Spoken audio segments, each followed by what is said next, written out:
Hello guys, today I will show you how to convert Celsius to Fahrenheit. It is a very simple method to convert Celsius to Fahrenheit. First go to google.com and search convert Celsius to Fahrenheit. Search and put any number of Celsius, for example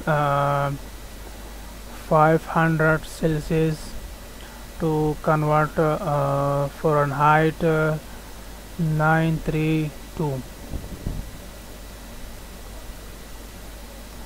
and this is a formula. For example, another number 1600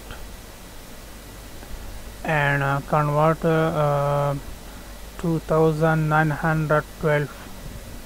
This is a very easy method to convert Celsius to Fahrenheit in any number of Celsius. Don't forget like, share and subscribe my channel. Thanks for watching.